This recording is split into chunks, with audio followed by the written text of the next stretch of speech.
Time for the ride home in ENC. Yes! This is your 5 o'clock drive with Patrick Johnson. Holy mackerel! More news, more interviews, more ECU stories than you can shake a stick at. Hey, stop shaking that stick. This is the Patrick Johnson Show. Pirates win! Pirates win! On 94.3 The Game. Hello again, everybody, and welcome in Patrick Johnson Show on this Tuesday.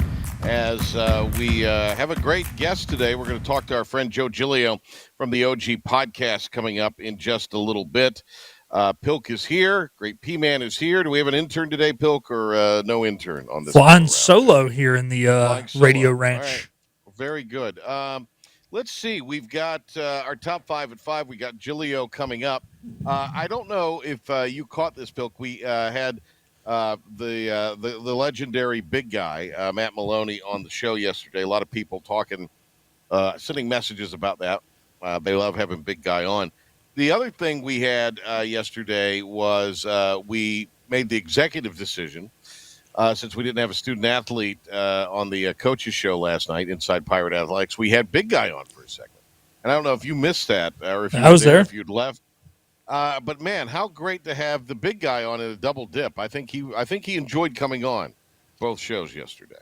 He did. You know, it's funny when you get people on who are not normal radio people. Sometimes they get nervous and the conversation changes, the delivery changes. Not big guy. I mean, he even said it to you and I can't remember if it was after your show or after the after Inside Pirate Athletics. He said it's no different than sitting down and drinking a beer and having chicken wings together. You know, it's the same deal. You just put a microphone in front of your face, and he said that's what it feels like when when he's interviewed by you, PJ, and hangs out with you. So credit to you for being so open for our guests. You know, they feel very comfortable when you're around, but also credit to big guy. You know, I know he's done a lot of these interviews over the years, and look, man, you don't become successful in his position without having some phenomenal people skills. And man, that's why he's always fun. He's always got a fun story from back in the day to tell, and he's always I love big guy. I hope he's still around when he retires. Oh, he'll be back. He's one of the best. Okay, some house cleaning for tomorrow. A 45-minute edition tomorrow. Pilk, is that correct? Yep. Mike Mullis will be with us. We'll try to squeeze in a top 5, even if it's truncated tomorrow. But we'll talk to Mike Mullis tomorrow for a fresh edition of the Patrick Johnson Show, leading you into ECU baseball. Baseball will be heard on 94.3 The Game. As for basketball, it will air on 107.9 WNCT. So you can check that out. So we'll have dual broadcasts going on the ECU Sports Network. Because let me think here. The men's game doesn't start in hoops till 8 o'clock. So that'll be sort of the deal there. And then will 94.3 JIP join? It will join. Yeah, it'll JIP the. It'll jip into basketball once baseball's complete, which, if you don't know what that means, is Pilk said joined in progress. We call it jip in radio vernacular. Just pulling back the curtain a little bit for the vast audience to know what are some of the terminology items that we use here. We've got a full-fledged top 5 here with some interesting things, so let's get it underway. This may very well be our last mission. Let's make it count. This is the Patrick Johnson Show on 94.3 The Game. It's impossible. Now some stories you may have heard. You ready? Or catch it for the first time. This is your 5 at 5 with the P-Man. Sometimes I've asked what my favorite sport is. And, you know, we all love football. I don't think you can be a red-blooded American and not love football. I'm excited about the Cubs season, Pilk. I'm really getting kind of pumped up. In fact, I want to be in on whatever the action is this year when we're picking stuff. All right. I want to be on the record this year. You know, Igo's never had me on his show, so maybe this is my chance to go on Igo's show. We've had him here many times. But maybe this is my chance to be on the renowned and ever-popular Hoist the Colors. Yeah, I'm going to go on a limb. I don't know if we'll do it on a Friday with Bobby Hart or do it on a Wednesday with James Giglio. We'll do our picks. So I will tell Igo that you are going to join us for that. I'll even send him in if he doesn't want me on the. No, I say we have you on. Send him in. Okay, well I agree, but it's not my show. The other thing, I like golf. I like to follow golf. I'm an advocate of golf on radio. That's what kind of sicko I really am. I love golf though. I like watching it, and I'll watch tennis. And there's certain other things that I enjoy in the world of sport, playoff hockey. Certain things. But I'm a huge college basketball fan, and just a basketball fan. And I'll tell you what kind of sicko I am, Pilk. All day today on ESPN Plus is the CIAA basketball tournament in Baltimore, which CIAA is D2. Yeah. It is going on right now. It's 6 games in one day, and I've been watching women's basketball in the CIAA throughout the afternoon while I'm doing other work. That's what kind of sicko I am, by the way. You love you some hoops. Yeah. That is a sicko. But you know what? I've called games in this tournament before, back in the day for national radio alongside Brian Mull. And if we ever have Mull on the show again, you need to ask him about the CIAA hospitality room. You'll get a great Brian Mull story. Sounds good. We'll do. If that whole event, that whole situation, great Brian Mull. Wait, do I ask him when we talk to him between segments, when I call him on the phone, or do I ask him on the air? Are we sharing this with the vast audience? I don't know. We'll see what's going on. We'll see if the listeners can be lit in on that again behind the scenes. There's one of the great lines. I don't think I can say it on the air. I was talking to somebody that worked at the arena in between games, and he just gave me a priceless all-time line, and I can't. So I'm not going to say it because I'll probably get in trouble. But it was funny.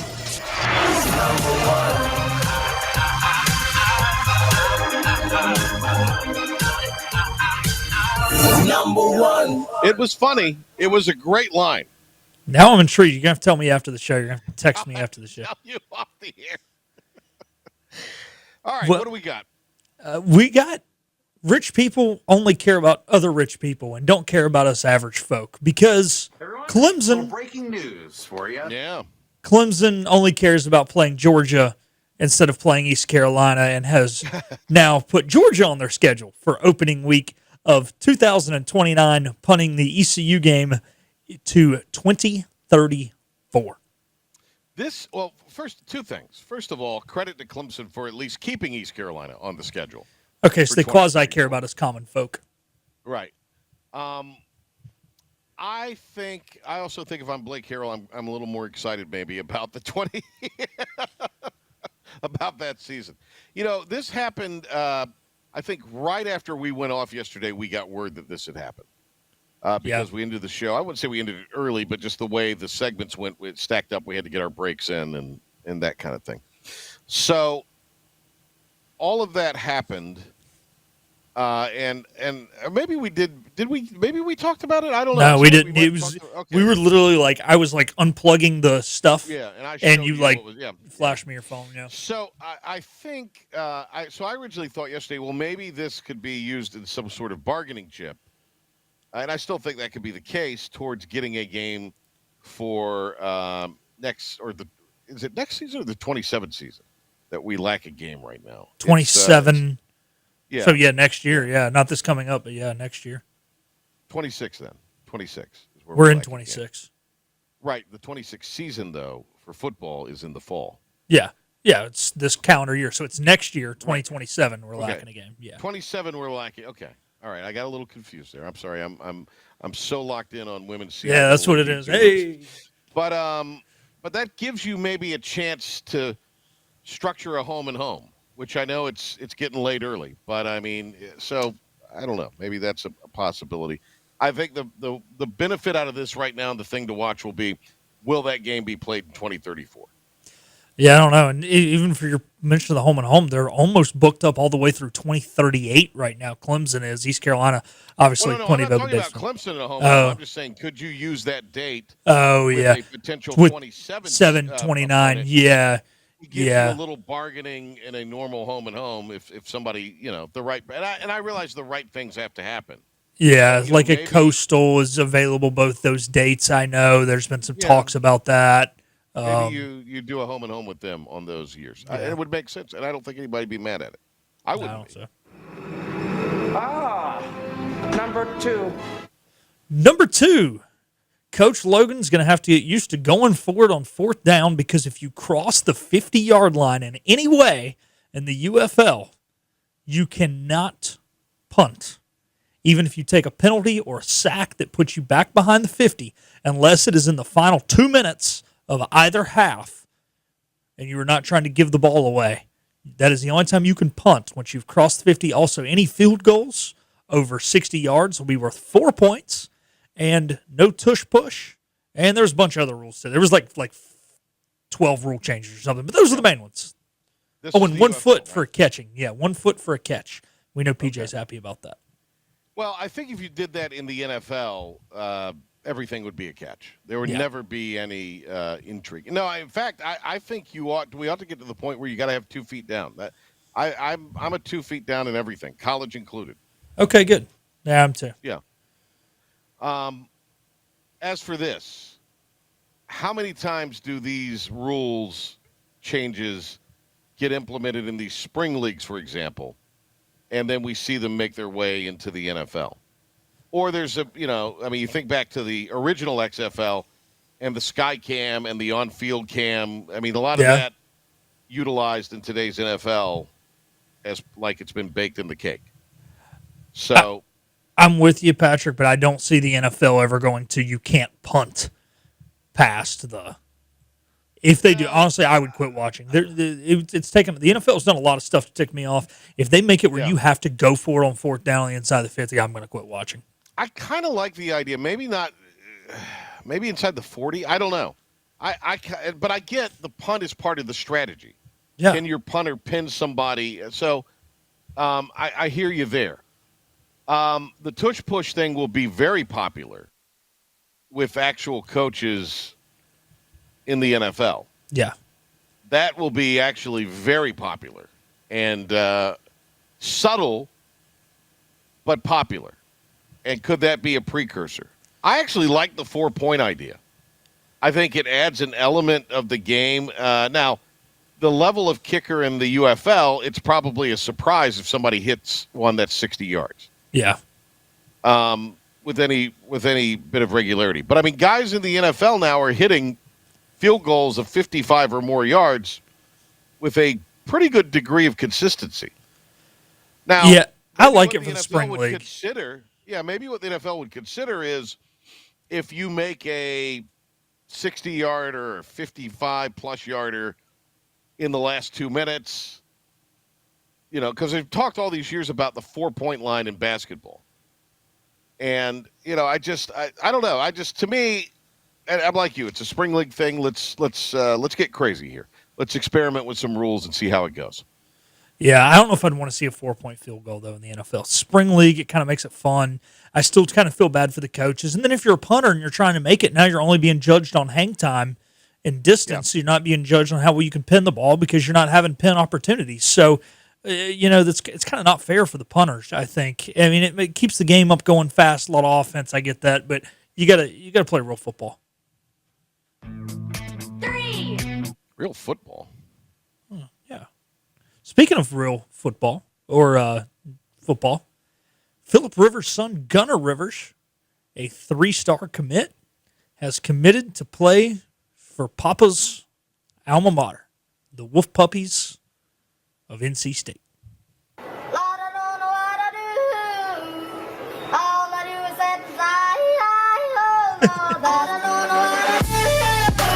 So we're playing the Wolfpack fight song.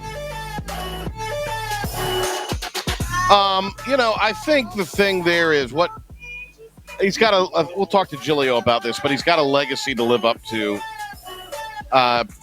Interesting that he decided to go there, because how many times do you see athletes decide, okay, I'm not going to my, parents' alma mater because and I'm talking mainly in athletics here, because I want to carve out my own niche. Yeah. I don't want to live necessarily in that kind of pressure. To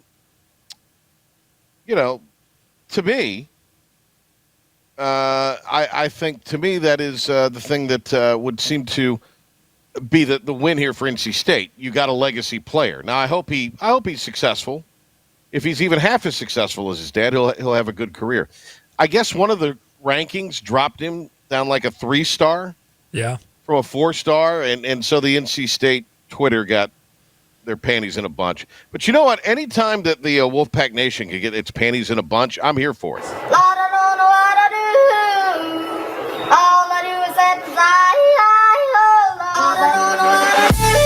I'm here for it. I am too. Bunch of But hits. I'm here for it. But it's you think about a guy like Arch Manning. He decided, I'm not going to go to Ole Miss like Dad and Uncle Eli and Grandpa, and I'm not going to go to Tennessee like Uncle Peyton. Like so did. yeah. Well, Peyton didn't go to there. All right, let's see here. What are we on? Number 17, 18? Which one is it? 4.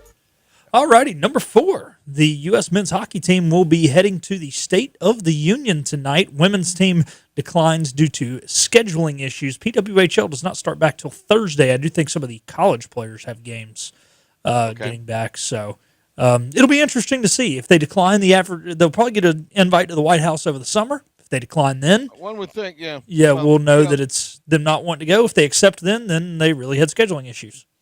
So they are apparently, too, and according to some reporting, angry over the snide little joke that Trump made about the women will complain if we don't invite them. And guess what? The women are doing? Complaining. So he was spot on. The president was actually spot on there. Yeah. You can't please him, Pilk. Trust me. You can't. There's no pleasing.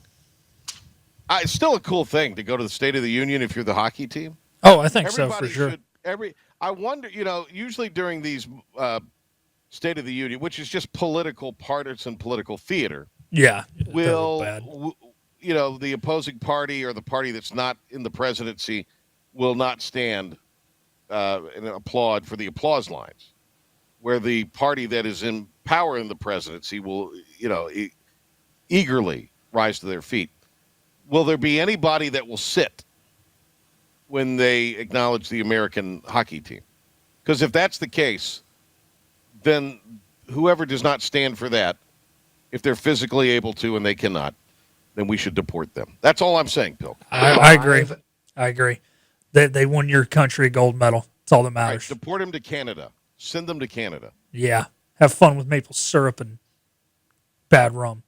Snow Mexico, yeah, as the comedian said. All righty, number 5. Big win for the Tar Heels last night. They survive a late push from the Cardinals of Louisville. Duke in action tonight. State in action tonight. It's a lot of when there's no American basketball to be played yesterday and today. A lot of ACC to watch. The Heels win is interesting because, but it's sort of typical Tar Heels. A game on their home floor against a pretty good opponent. Historically, they win that game.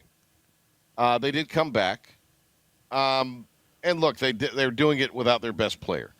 But they also had to have a huge effort from Trimble last night. And I don't know how good their guard play is in the grand scheme of things. Duke is interesting tonight because they have come off but here's the thing I keep hearing with people, that Duke is very machine-like. Yeah, I talked to Cy Seymour the other day, and we were just talking basketball, and we talked about the Duke win. And he said Duke's a machine. Duke has a formula. And they also have seemed like they have found a little bit of a formula with this team. Amazing stuff. I think this is big for NC State tonight because Jerry Palm's got them right now as the 8 seed in one of the regions. And let me see if I've still got that up and can tell you. Yeah, he's got State in the Midwest region as the 8 seed against Miami of Ohio. And then Michigan after that. And then they'd have Michigan after that. So to me, if you're NC State, you want to avoid the number 1 seed as long as you can. And so in order to do that, you must win at a place like Virginia tonight on the road. That would be one of their better wins. It would be. And, Patrick, right now, there's 12 teams probably that can win this thing. But I still think there's a really, really good top 6 or 7. And you want to avoid said top 6 or 7. If you can get on that 7 line and get one of no 2s are weak, but avoid most importantly, who doesn't get the 4th one? Because you got Iowa State, Duke, Michigan, Arizona, and Houston. You do not want to play one of them. You'd prefer not to play UConn. And then after that, you get into the Illinois is good, but maybe not as good. Kansas will probably be a 3. Those teams, you could beat them, but you don't want one of those top 5. Do we have a time for the bonus mention, or are we short on time? Oh, we got about a minute. Kirk Cousins released? Yeah, they're going to release him. They announced that. Released. Yeah. Or is going to be released. Yeah, I just don't know where they go. Penix is 3-6 as a starter. He's coming off his 4th ACL. He's hurt a lot. So, and how much of this money will Atlanta have to eat? Yeah, so the weird thing is they restructured his deal. It sounds like they'll actually eat more next year than this year, but they'll still be eating north of $20 million. It's a lot of money. I know it's not as much as it could be. Yeah. It also makes you wonder, what is their plan with the draft? You got to get somebody, man. You can't roll out there with just Penix. No. All right. Interesting note there. Okay, when we come back, Joe Giglio joins the program from the OG podcast. We'll talk some college baseball and some college hoops with Giglio next.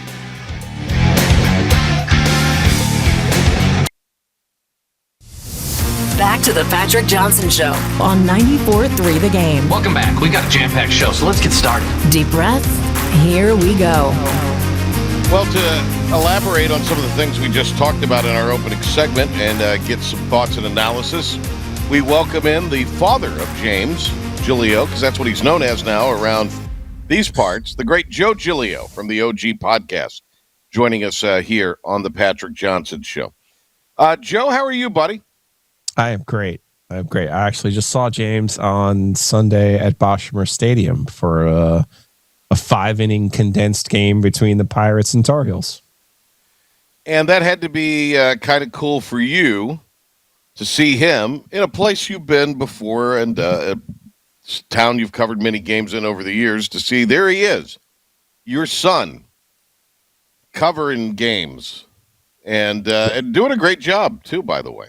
Well, thank you. I keep trying to talk him out of this business, but he keeps just refusing to listen to me. So we'll see how that goes. And then I go puts him on the air. I mean, he's getting a lot of great opportunities. He really is. Yeah, Joe, it's like when your dad gives you advice on how to swing a golf club. You don't listen. Your buddy who's better than you listen. Your dad gives you advice. Oh, shut up, Dad. What do you know? Yeah, I guess I need to tell Igo to tell him to get out of the business. That's what I really There you go. But no, Steven does such a great job, and I'm thankful that he's there to help him along the way. And obviously, as you guys know, baseball is such a big part of the Greenville community. So I'm happy that he gets to do that too. He's a big. Seems I've heard this. He's a big baseball fan, right? He likes. Yeah. Okay, so that's great. And he's got to cover ECU basketball. I know the last couple of years, which last year was fine. This year, it's a little bit of a root canal. Adventure. But anyway, it's an adventure. That's a better way to put it, for sure. Hey, one thing on the baseball, and I think this was a post or tweet, something that came out of your thoughts that I thought was, and I actually stole it yesterday, but this has become the ECU UNC baseball series, the traveling series, has become kind of a signature state of North Carolina sporting event. Yeah, and we have obviously the ACC basketball tournament, which is almost always here in the state of North Carolina. And then we have the Sir Walter Myler here. This is one of those events that I love that we do. If you've never been, it's fantastic for the running community. So there's certain things to me that are pure North Carolina. And I love that it's not just a series that's a home and away, and State and ECU will play a one-off here and there. I love how they do it with the game in Greenville, the game in Durham, and then the game in Chapel Hill. I think it's just look, man, it was in the 30s on Sunday, and it was cold and it was wet, and that stadium was full, and about half of the people that were there were ECU fans. So it just goes to show again and again and again how important these games are between the teams in our state, and especially now. P-Man, when we have State and Carolina only playing once in men's basketball, it's kind of crazy when you stop and think about it. Yeah, no, it makes zero sense, and I'm sort of the thing that's the most impressive about that series in baseball is the middle game is always in a minor league park, and that minor league park, in this case, it was Durham, is usually almost always packed. Yeah. So, and possibly could have more people at the minor league aspect of the game, because it's usually Saturday, a good day to go watch something if the weather cooperates. Bigger crowd than you would get at the Bosch or at Clark LeClaire. So I think that speaks to, as you say, sort of what has become, like so many events on the sports calendar in North Carolina, the thing that kind of is maybe a little more than just an athletic endeavor as much as it is a cultural kind of thing too. Yeah, unique to us, and we're running out of those type of events and moments. So it's good to see that those two schools have prioritized it and made it a part of our annual calendar. The great Joe Giglio, part of the OG podcast with Joe Ovius. I want to ask you, we're going to talk some basketball, but you covered the Wolfpack. You're a Wolfpack guy. Philip Rivers' son has committed to NC State. And so as I opened the Twitter machine when I get back last night on X, I see, and I like Corey, and I like some of these other guys that were posting, these NC State guys, but they're lamenting over the fact that he was reduced to 3 stars. And there's a big conspiracy now, because if he committed to anywhere else other than NC State, I just kind of found that amusing. But what should the expectation be for a guy that's going to be a junior in high school next season? Yeah. Or no, he'll be a senior next season, because he's a class of 27. Yeah. So a junior now. Different last name, different dad. Obviously, there would be different expectations. Sure. And I hope those are tempered in this sense. Philip Rivers is the best football player in NC State's history. So to me, this is analogous to Michael Jordan's sons choosing to follow in his footsteps at North Carolina, which, as you'll note, and you guys might have seen him a couple times in old conference play between ECU and UCF or whoever else, they did not follow their famous dad to North Carolina because they wanted to kind of make their own mark. Yeah, and I don't know if Gunnar Rivers is a better player than Marcus Jordan, or I don't know the answer to that. Obviously, I'm not staying up watching St. Michael's film. I imagine he's accurate. I imagine he understands the offense, and I imagine he's probably got a little bit of toughness to him. He's got great size, just based on the picture I saw him on his official visit to NC State. He's just as big as his dad, so that's a good thing. But obviously, Philip Rivers was a special player for NC State. Meant a lot to the school at a time when, quite frankly, basketball was down, and NC State was searching for an identity and turned to football to try to turn their fortunes around as a school here in the Triangle. So that's obviously a lot to live up to. Even if we're just going to say he's following in Philip Rivers or Russell Wilson, CJ Bailey, who's there now, or Jacoby Brissett, those are big shoes to fill too. It's not just, another position at NC State, because, as I always like to say, NC State's got 2 things. They have a great tailgate, and they put quarterbacks into the NFL. So those are the 2 things you can't take away from NC State, as much as people try on the quarterback front when it comes to Russell Wilson. So there are big shoes to fill. There are expectations. You would think they would be tempered some for the fan base to say, hey, he probably isn't going to be his dad. Now, of course, his dad's ultimate success 2002 was having an 11-win season and never came close to winning the ACC championship. So there's room to improve upon that. But it'll be interesting to see how much he plays, when he plays. I think Will Wilson's a guy behind CJ Bailey right now who's perfectly capable. But man, college football is a year-to-year proposition. So who the heck knows who's going to be on the team come 2027 and who's not. So I in this specific sense too, Patrick, I think it's a win for NC State. Sarah Strong, her dad, Danny Strong, she's the best player in women's basketball right now. She's at UConn. Mm-hmm. Her dad, Danny Strong, went to NC State. Caleb Downs, who I think could be the number 2 pick in the NFL draft, helped Ohio State win a national championship, helped Alabama go to the playoff in Nick Saban's last year. His dad went to NC State. He did not. Just like Sarah Strong's dad went to NC State, she did not. There's Cam Boozer right now, the best player in college basketball. We all know that his dad went to Duke. But did you know his mom went to NC State? So I think it's important for NC State that they finally got one of these star legacy players to enroll at NC State. I think that to itself is a win for NC State. I like to call that the wolf blood. So they finally have the wolf blood showing up in Raleigh. So I think that is a win for the Wolfpack. All right, there's the wolf blood, and then is it law of the pack? Is that the other one? Law of the wolf. Okay. Which means what? Everything that will go wrong will? When you expect the most, you get the least. Okay. But when you expect the least, you get the most.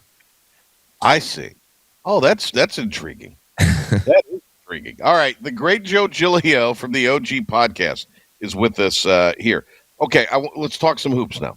How impressive or how impressed are you with what North Carolina did last night at home against Louisville? Well, if North Carolina could find a way to make the bracket for the NCAA tournament out of completely out of teams that have won the national championship since 2010, I think they have a chance to win the national championship. I think. Because Louisville now gives you Kentucky, they beat Kentucky, who won it in 12. Louisville won it in 13. Duke won it in 15. Virginia won it in 19. Kansas won it in 22. Mm-hmm. Those are their 5 best wins this year. So if they could just find a way to play only national champions since 2010, you can book the hotel in Indianapolis. If they have to play anyone from the state of North Carolina, from the state of California, or anyone that Randy Woodson shoehorned into the ACC in this most recent round of expansion, then they're in big, big trouble. Yeah, I got you. Is there the injury factor with them? I guess is going to be the big thing. But do they have a chance, you think, to get an advantageous seed in a couple weeks? If Caleb Wilson were to come back and they could beat, I don't think they're going to win over in Durham, but I probably would have said the same thing in 2022 when they went over there and won the last game against Mike Krzyzewski. Look, I think North Carolina is one of those teams where we're going to look back at Caleb Wilson's 1 year there and say, man, wasn't it awesome that they beat all those other Blue Blood programs? Wasn't it awesome that he had then Seth Trimble hit the shot to beat Duke? But obviously, the season didn't end where you wanted it to. I just think even with a fully healthy Wilson, their guards are too limited to make a serious run in the NCAA tournament. Unless something completely bizarre happens in the next 4 weeks, I just don't see them hitting a magic switch. And Luka Bogovac and Derek Dixon and Seth Trimble, who was outstanding last night, please don't get me wrong, but Seth Trimble's a player who's contingent upon being able to get to the rim. When you get to the tournament, you're playing bigger teams, more physical games. Is he going to be able to do that on a regular basis? I certainly don't think it'll look like the resistance that Louisville was putting up last night, if you know what I'm saying. So I think it's going to be one of those years that Carolina remembers fondly because they have some great moments, but ultimately I just don't think they have the parts to win the national championship. What would you say the status, Joe, of what's the deal with Hubert Davis? I don't think unless there is just a monumental collapse, anything is going to happen with him. But what is his status right now within the ecosystem that is North Carolina? Yeah, I think there's a growing number of fans who don't like Hubert Davis, and specifically for the inconsistencies, right? Like you mentioned, you could beat Kansas, you could beat Kentucky, you could beat Duke, but you turn around, you lose to Cal, Stanford, and SMU, right? In the way that they did specifically to SMU, you got blown out, right? Mm-hmm. So I think there's this inconsistency. There's also the sense that, in the post-pandemic world, the transfer portal, NIL era, revenue sharing, Duke has really figured this thing out. And while they haven't won a national championship, they're pretty much a machine that rolls on. And Carolina has fallen behind them. I think anyone could soberly admit that Carolina is no longer on Duke's level. And that's a hard pill to swallow if you're a Carolina fan. So I could understand why you would want a coaching change. I do think there's a disconnect, though, between the administration and the fan base. And part of that math goes to football, the investment that they've made in Bill Belichick. And part of that math, too, is like, okay, I've always kind of joked, I think Nate Oates will be their next coach, but gosh, that would be a cultural mismatch between, Carolina and Nate Oates, right? But like, who is the super sexy coach out there? Who's the magic bullet coach for Carolina that you'd hire, right? Is it Talking Jay Wright out of retirement? Honestly, I don't know. You look around college basketball, and then we've gone through this a couple of different times in a couple of different coaching searches where you're like, Gen X really has let down the two areas, the political community and the coaching community. Like, where are the great coaches in Gen X? Where are the great politicians from Gen X? And I am Gen X, so I feel responsible. I am too. I don't know. We just, I look back, Joe. I watch a lot of this stuff. Like, I remember watching the Woodstock '99 doc, which I thought was just so well done. I kind of look back. Our generation, as cool as we are, I'm just gonna go to this. I'm blaming the boomers. We have been screwed over by the boomers in Gen X. Let's call the spade here. Can't afford a house because they bought theirs for a couple shekels and now they're worth millions. I mean, we're just the baby boomers really got it to us here. So I think we're just trying to. We're like the middle child, Joe, which I'm not. I'm the oldest, so I don't. But I mean, just observing. We're just trying to survive, man. That's all we're trying to do. We're just doing our own thing. We are very good at that. We are very, very good at that. So that's a great observation, though. About I the look coaches, at Carolina and I'm just like, what are you going to do? And right. I get it. I get where they want to be, and I think it's really, really hard to be at that level. I think some of the steps they took last offseason, hiring a general manager, getting a little bit more structure, adding more analytics, kind of spreading the thing out and using the resources that they have, stuff that they've done in baseball, women's basketball, you name it. They've already been doing all these things. So I think those were positive steps for them. The next step for them in moving on, it will probably be finally breaking away from the Dean Smith and the Carolina family. I think that's probably their next step. But I think we can agree it's probably not NATO, but it's going to be someone like that who has success, can handle the moment, and will be on the job for a couple of years, right? Like, that feels like that would be their most logical decision. If you're a Duke fan, Joe, are you worried at all that, and maybe not imminent, but at some point John Shire will go to the NBA? No. Really? Here's the thing I think he'd be a great NBA coach. I really do. I don't disagree. I think he'd be very good, but I don't think you're worried, because here's the thing about Duke, and I think they made a seamless transition. I think Mike Krzyzewski ultimately wins this because John Wooden couldn't do it. Dean Smith couldn't do it. Adolph Rupp couldn't do it. None of his contemporaries, Bobby Knight certainly couldn't do it. None of his contemporaries, Bobby Bowden, Joe Paterno, Bear Bryant, I'll just keep naming them all if you want me to, but none of the legends of sport had figured out how to have a succession, a clean succession. He was the only one. And I think a big part of that, and I think we're not really understanding this because Duke's numbers aren't public, but a big part of that is the machine behind them, the money that's behind them. And it's not just a donor. It's AT&T, it's Nike, it's Gatorade.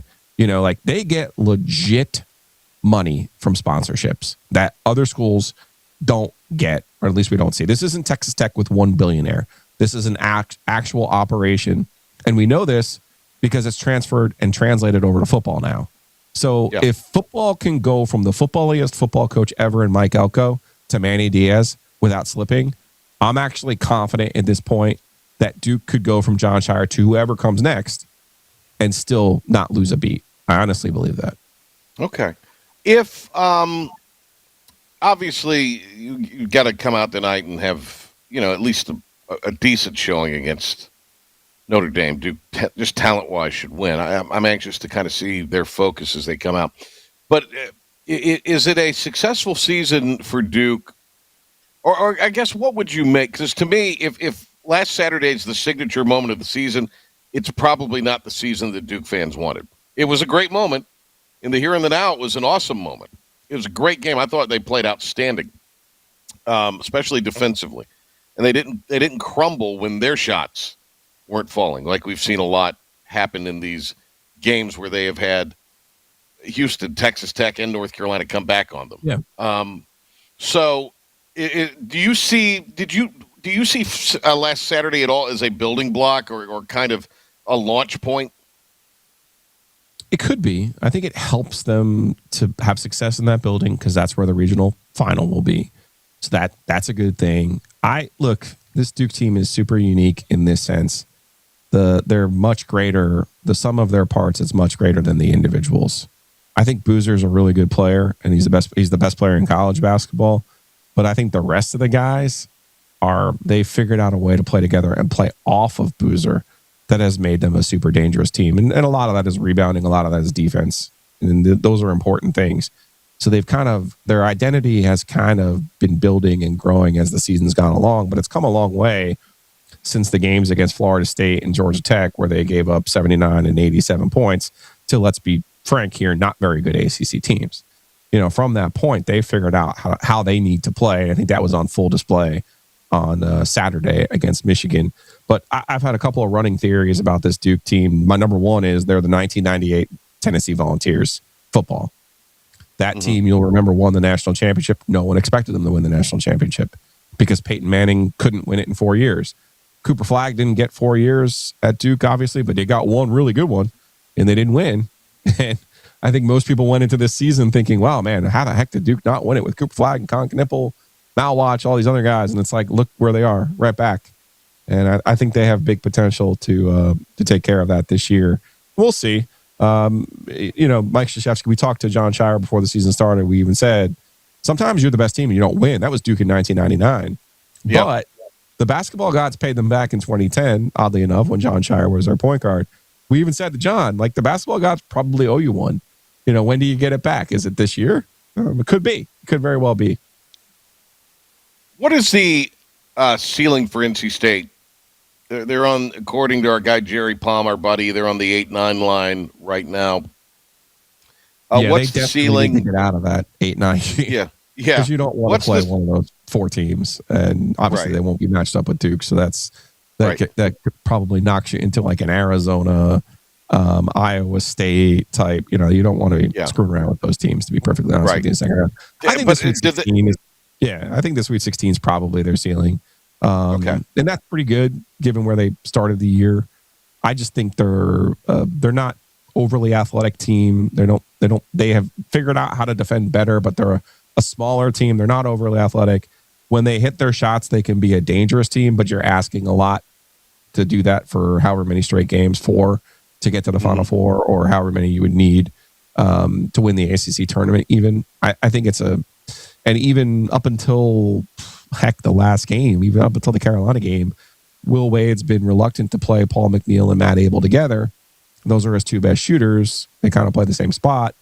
I get, defensively why you probably can't have him on the floor for long stretches, but I would have thought after 25 games, he would have found a way to use those players more effectively together. And I think that's probably the key for them kind of moving forward, is if they are going to be this jump shooting team, well, then you probably need to have Williams, McNeil, and Abel all going at the same time. And when that happens, they could probably beat a bunch of different teams. But when it doesn't, we've already seen their defense will slip to a level where it can get ugly pretty quickly. Last thing is, Forbes, are his days numbered? I just saw the Jeff Goodman tweet today that he was likely going to be back for a 7th year, which look, I think the economics. I have no problem with that. Everybody. Yeah, I think the economics of this thing hit everybody, even Wake Forest, with all the money that they got. So we'll see. I think Steve does a good job. I think he was snake bit his 2nd year. They absolutely belonged in the tournament, but Virginia Tech ends up winning the ACC tournament, kind of knocking them out of their spot. And then, they were not given credit for certain wins that they've had all along the way, but ultimately they have to figure out a way to play better at the end of the year. And then, go for this year specifically, losing the game up at Ann Arbor when they had that late lead. Think about how different their season could have been if they had held on to that game. Yeah. Hey, Joe, thanks a lot. Good stuff. We appreciate it. You can download and listen to the OG podcast wherever you download and listen to your favorite podcast. Joe, thanks. Thank you, Patrick. Appreciate you. All right, we'll come back. Going to wrap up this edition of the Patrick Johnson Show. Get you set for our Mike Mullis edition tomorrow, right after this timeout.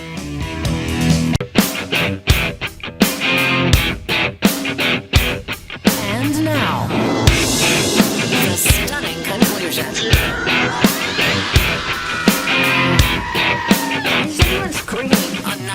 104.3. All right, Duke softball hosting number 23 Duke softball hosting East Carolina right now, so you can hop over to ESPN Plus or actually ACC Network Extra and check that out. We have ECU baseball and basketball tomorrow on our airwaves on IBX and the ECU Sports Network. Baseball tomorrow against Charleston in Fayetteville at Segra Stadium. Is that a 5 o'clock? No, it's a 6 o'clock first pitch because we'll be on the air at 5. So it's a 6 o'clock first pitch. And then Mike Mullis will join us tomorrow. Basketball will be played out at UTSA, 8 o'clock Eastern tomorrow night. High school gym. What? Sorry. Convocation Center's a disaster. Have you Look, ever we been? we should be very happy that the Convocation Center exists because we'd have the worst arena. People are going to get mad at me for saying that.